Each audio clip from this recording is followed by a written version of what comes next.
Ano pa lang yung bukang liwayway. Pasikat pa lang yung araw ngayong umaga. Napakaganda talaga. Maganda yung tanawin dito. Medyo pataas yung lugar.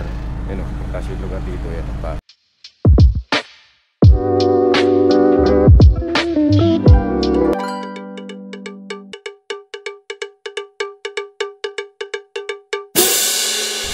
The time is 5:53. This is our second meeting place. 5:53 in the morning. 5:53 in the morning. Tayo ibabiyahin na ulit papunta rin yung hotel. Magandang gising natin ngayon at nakatulog tayo ng maganda-ganda. So ready to rock on. Ayan, bababa na ulit tayo. Dito tayo sa hagdanan. At hindi natin pwedeng kalimutan ng ating petroleum jelly dahil meron tayong hiwa sa bibig. Petroleum jelly. Dito. Sugatan. Kakakain ng orange. Kakakain ng orange. Sugat yung ating bibig.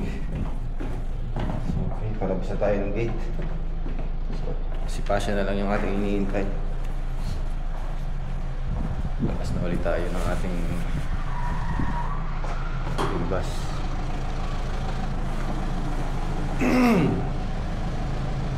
Dito na ulit sila. So tayo yung sikat ng araw. Ano pa lang yung bukang liwayway. Pasikat pa lang yung araw ngayong umaga. Napakaganda talaga. Maganda yung tanawin dito. Medyo pataas yung lugar. Yun o, pataas yung lugar dito. Yan pa. Pababa pa ganun. At papasunta na tayo ng ating meeting. Yan. Ito tayo sa nga. Si Pasha ay nagbibihis pa.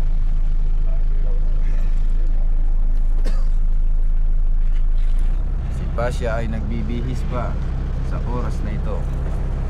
Ito na ating mga kasama, si Glenn at si Jebel. Ito yung ating driver.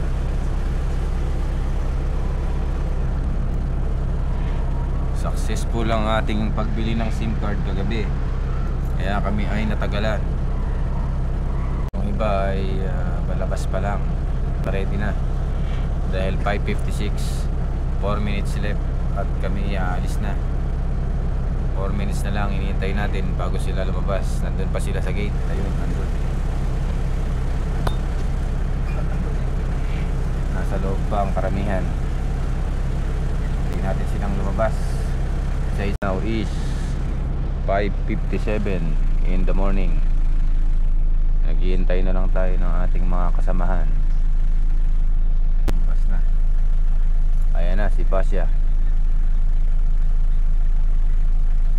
Yan, si Pasha. Darating lang. Okay. Labasan na yung ating mga ibang kasamahan. Okay, dumating na sila. Iba nating mga kasamang Pilipino. So na mga ka-YouTuberong Pinoy, pagbiyahin na tayo, kompleto na tayo. So ngayong umaga kukunti tayo. Baka lumabas. So, konti kami ngayon, ha? Maraming bakante. Maraming bakante yung bus namin. Oy, may humabol, may humabol. Okay, may humabol. May naiwanan. Ang GCC team ay kumpleto na. Para may naiwanan. Meron pa yatang naiwanan. Tayo natin. Kasi eksaktong alas 6 eh. Wala na ba tayo naiwanan dyan? Wala na yata, kompleto na. So babiyahin na kami. So alis na, whether they like it or not. Time check is 6:02 ng umaga.